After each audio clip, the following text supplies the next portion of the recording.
Hello friends, आप सभी लोगों का स्वागत है आपकी अपनी channel UGC net study point में। फ्रेंड्स, जैसा कि आप सभी लोग जानते हैं एनटीए यूजीसी नेट 2019 की तैयारी हम लोग कर रहे हैं। पेपर 1 और मेन पेपर एजुकेशन की तैयारी लगातार चल रही है। मेन पेपर एजुकेशन की काफ़ी कुछ वीडियो बन चुके हैं फ्रेंड्स। करिकुलम पर हम लोग और लर्निंग पर बात कर रहे थे। करिकुलम के व्हाट इज़ करिकुलम और different characteristics of curriculum and foundations of curriculum के वीडियो मैं पहले ही अपलोड कर चुकी हूँ। आज जो मैंने आप लोगों से बात की थी कि करिकुलम में जो फिलोसॉफिकल व्यूज के थ्रू करिकुलम कैसे बनाया जाता है उसके बारे में हम लोग डिस्कस करने वाले थे। तो सबसे पहले आज हम आइडियलिज्म जो फिलोसॉफी है या इज्म जो बोले जाते हैं उसमें आइडियलिज्म से रिलेटेड देखेंगे कि आइडियलिज्म के अकॉर्डिंग करिकुलम कैसा होता है या आदर्शवाद के अकॉर्डिंग करिकुलम कैसा बनना चाहिए। तो इसके पहले जितने भी करिकुलम के रिलेटेड वीडियोस हैं उन सब के लिंक मैं आपको डिस्क्रिप्शन बॉक्स में दे दूंगी। आप पहले वो वीडियो देख लीजिए ताकि आपको सारे कॉन्सेप्ट क्लियर हो जाएं करिकुलम और फिलोसॉफी से रिलेटेड। चलिए फ्रेंड्स, तो आगे हम लोग अपने वीडियो की शुरुआत करते हैं। किस तरीके से करिकुलम बनता है आइडियलिज्म के अकॉर्डिंग। तो पहले देखते हैं कि व्हाट इज़ आइडियलिज्म, उनकी थिंकिंग क्या है। जो लोग आइडियलिस्ट होते हैं, जो आदर्शवादी होते हैं, उनकी थिंकिंग क्या होती है, ठीक है। उसके बाद ही हम अच्छे से समझ पाएंगे कि उनके अकॉर्डिंग करिकुलम कैसे बनना चाहिए। तो देखिए, idealism believes in idea, feeling, morals and spirituality, ठीक है। किन किन पे ये विश्वास करते हैं? आइडिया पर और फीलिंग्स के ऊपर, भावनाओं पे, मॉरल्स और स्पिरिचुअलिटी। ये इन लोगों के लिए ज़्यादा इंपॉर्टेंट चीज़ें हैं इन कंपैरिजन टू ह्यूमन। तो ह्यूमन क्या है? आइडिया, फीलिंग्स और मॉरल्स से मिलकर जो बनता है वो ह्यूमन है। तो अगर वो इन चीज़ों को इम्पॉर्टेंट देंगे तो अपने आप एक अच्छा ह्यूमन बनेगा, ठीक है। चलिए आगे देखते हैं। Moral and spiritual world is more important than material world. तो कहने का मतलब क्या है कि जो नैतिकता है या जो आध्यात्मिकता है, मॉरलिटी और स्पिरिचुअलिटी, वो ज़्यादा इम्पॉर्टेंट होती है in respect to material world, ठीक है। मतलब क्या हुआ इस बात का? ये कहना चाहते हैं कि मटेरियल वर्ल्ड मतलब भौतिकतावाद या जो आपके आसपास जो चीज़ें हैं, हम लोग इन चीज़ों को ज़्यादा इंपॉर्टेंट देते हैं। कोई इंपॉर्टेंस देते हैं, कोई कार को देता है, कोई गाड़ी को देता है ना, घर को देता है। तो ये सब चीज़ें इंपॉर्टेंट नहीं है। क्यों? क्योंकि ये नश्वर है, एक समय के बाद ये चीज़ें ख़त्म हो जाएंगी, ठीक है। पर मॉरलिटी और स्पिरिचुअलिटी कभी भी ख़त्म नहीं होती हैं, ठीक है। तो ये इनका कहना है, इनका मानना है कि मॉरल और स्पिरिचुअल वर्ल्ड जो है ज़्यादा इंपॉर्टेंट है मटेरियल वर्ल्ड से, भौतिक दुनिया से ज़्यादा इंपॉर्टेंट है, ठीक है। नेक्स्ट पॉइंट देखते हैं। They consider truth and value as absolute, timeless and universal. अब जो सत्य है और मूल्य है वो क्या है? एब्सोल्यूट है, मतलब अपने आप में पूरे हैं, टाइमलेस है और यूनिवर्सल है। एब्सोल्यूट है मतलब कि बिल्कुल सही है, उनमें और कोई बदलाव नहीं होने चाहिए। सभी जगह पर सत्य सत्य ही रहेगा, जो मूल्य है वही रहेंगे, वैल्यूज़ जो रहेंगी सभी जगह सेम रहेंगी, जो सही वैल्यूज़ हैं वो, ठीक है। Timeless, according to time values और ट्रुथ, सत्य कभी भी चेंज नहीं होगा कितना ही टाइम बदल जाए। और यूनिवर्सल, जो यहाँ सत्य है वो अमेरिका में भी सत्य होगा। कहने का मतलब ये है फॉर एग्जाम्पल, ठीक है। तो ये बात हो गई। और नेक्स्ट इनका क्या मानना है? The world of mind and idea is permanent. इनका ही कहना है, जैसे मैंने आपको बताया, सभी चीज़ें नश्वर हैं, सब कुछ भी स्थायी नहीं है। पर स्थायी क्या है?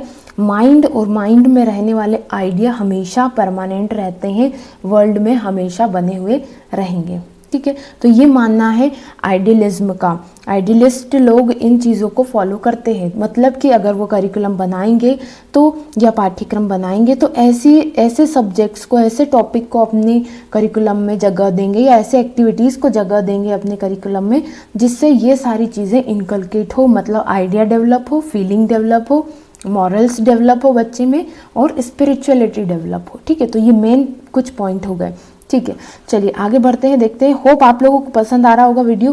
प्लीज़ लाइक ज़रूर कीजिएगा और पहली बार देख रहे हैं तो प्लीज़ सब्सक्राइब ज़रूर कीजिएगा। Now curriculum according to idealism, idealism के अकॉर्डिंग जो है पाठ्यक्रम क्या है, ठीक है। तो curriculum should be concern with the whole humanity and its experiences. तो करिकुलम ऐसा होना चाहिए जो ह्यूमैनिटी से जुड़ा हुआ हो, मानवतावादी हो। मानवतावादी इंसान कब होगा? जब उसमें कुछ वैल्यूज़ होंगी, उसमें स्पिरिचुअलिटी होंगी, तभी वो दूसरे के दुख दर्दों को समझ पाएगा। और ऐसे एक्सपीरियंस कराए जाएँ। तो करिकुलम में ऐसी चीज़ें होनी चाहिए जिससे उनमें ह्यूमैनिटी डेवलप हो, ऐसी चीज़ों का एक्सपीरियंस उन्हें कराया जाए।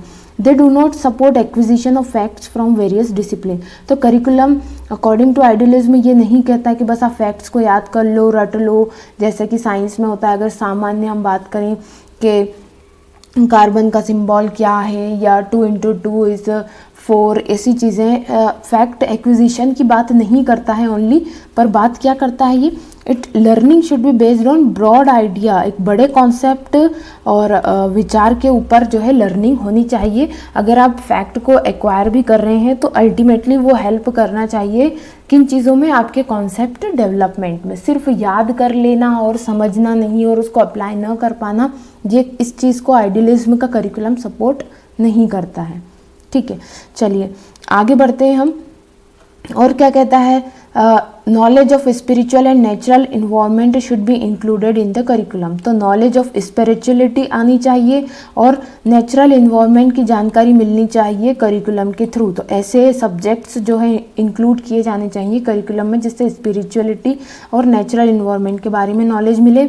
और knowledge of natural science acquire through math, science and geography. तो अगर आप नेचुरल इन्वायरमेंट की बात कर रहे हैं तो वो आपको कैसे मिलेगा, आप कौन से सब्जेक्ट पढ़ेंगे, तो मैथ्स पढ़ेंगे, साइंस पढ़ेंगे, ज्योग्राफी पढ़ेंगे, तो आपको नेचुरल इन्वायरमेंट के बारे में नॉलेज मिलेगा। और अगर आपको अपने करिकुलम में स्पिरिचुअलिटी डेवलप करना है बच्चों में करिकुलम पढ़ा करके, तो आपके करिकुलम में क्या होगा फिर, मतलब आइडियलिज्म के करिकुलम में कौन से सब्जेक्ट होंगे फिर टू डेवलप स्पिरिचुअलिटी, वो होंगे लिटरेचर, रिलीजन के बारे में पढ़ाएंगे वो, और इथिक्स के बारे में पढ़ाएंगे, आर्ट के बारे में पढ़ाएंगे। ठीक है, तो स्पिरिचुअलिटी डेवलप करने को बोल रहे हैं आइडियलिस्ट, तो वो कैसे सब्जेक्ट को प्रमोट करेंगे, art, literature, religion and ethics. और साथ ही वो बोल रहे हैं कि नेचुरल इन्वायरमेंट के बारे में पता होना चाहिए, तो मैथ, साइंस एंड ज्योग्राफी भी होगा वहाँ पर। ठीक है, नेक्स्ट आगे बढ़ते हैं हम।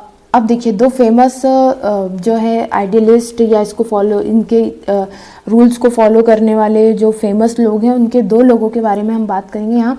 सबसे पहले रॉस के बारे में बात कर रहे हैं। उन्होंने क्या कहा है रॉस ने, the aim of education should be self realization. तो ये बहुत इंपॉर्टेंट पॉइंट है। तो आइडियलिज्म किसको प्रमोट करता है, सेल्फ रियलाइजेशन।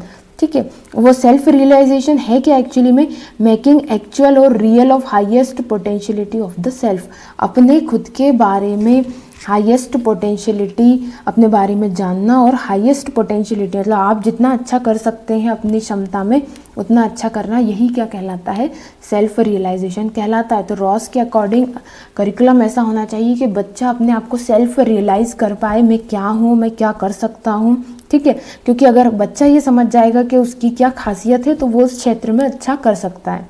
ठीक है, नाउ नेक्स्ट है उन्होंने क्या बोला है आगे सेल्फ रियलाइजेशन के बारे में। Self realization is only possible when a child has a deep insight into his cultural heritage as well as maturity to think, reason and जज।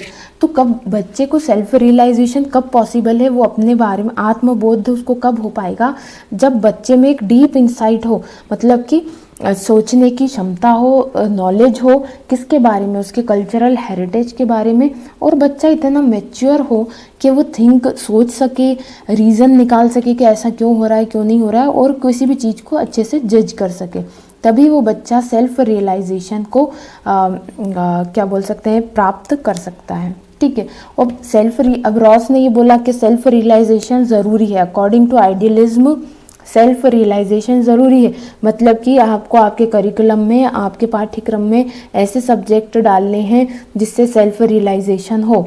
ठीक है, आप समझ पा रहे हैं मेरी बात को। तो ये है आइडियलिज्म का, ये मेन कॉन्सेप्ट है करिकुलम को लेकर के कि सेल्फ रियलाइजेशन होना चाहिए। अब ये सेल्फ रियलाइजेशन 3 तरीके की एक्टिविटी आपको आपके पाठ्यक्रम या करिकुलम में डालनी पड़ेगी जिससे कि सेल्फ रियलाइजेशन हो सकता है। वो 3 तरीके की एक्टिविटी कौन सी है मैं आपको आगे बताती हूँ। उसके पहले आप प्लेटो ने क्या कहा है वो भी देख लीजिए, क्योंकि दोनों ने लगभग जो है सेम जो है कॉन्सेप्ट दिया है। ठीक है, तो according to Plato aim of life to realize God which is possible only by pursuing high ideals namely truth, beauty and goodness. तो प्लेटो ने ये कहा है कि जीवन का लक्ष्य तभी प्राप्त किया जा सकता है जब आप ट्रुथ, ब्यूटी और गुडनेस को परस्यू कर लें, है ना, सत्यम शिवम सुंदरम वाला जो कॉन्सेप्ट है, अगर आपने परस्यू कर लिया तो जो है आप सेल्फ रियलाइजेशन आपको हो जाएगा। तो फ्रेंड्स उसी के लिए जो है तीन एक्टिविटी इन्होंने बताई है, एक इंटेलेक्चुअल एक्टिविटी बताई है, एक एस्थेटिक एक्टिविटी बताई है और एक मॉरल एक्टिविटी बताई है। इंटेलेक्चुअल एक्टिविटी प्राप्त करने के लिए क्या क्या इंक्लूड होना चाहिए पाठ्यक्रम में? Language, literature, history, geography, maths and science. Aesthetic activity के लिए art and poetry. Moral activity के लिए पाठ्यक्रम में क्या शामिल होना चाहिए? रिलीजियस चीज़ें, मेटाफिजिक्स और इथिक्स के बारे में। ठीक है फ्रेंड्स, तो ये था आइडियलिज्म के अकॉर्डिंग करिकुलम कैसा होना चाहिए। होप आप लोगों को वीडियो पसंद आया होगा। प्लीज़ पसंद आया हो तो लाइक ज़रूर कीजिए।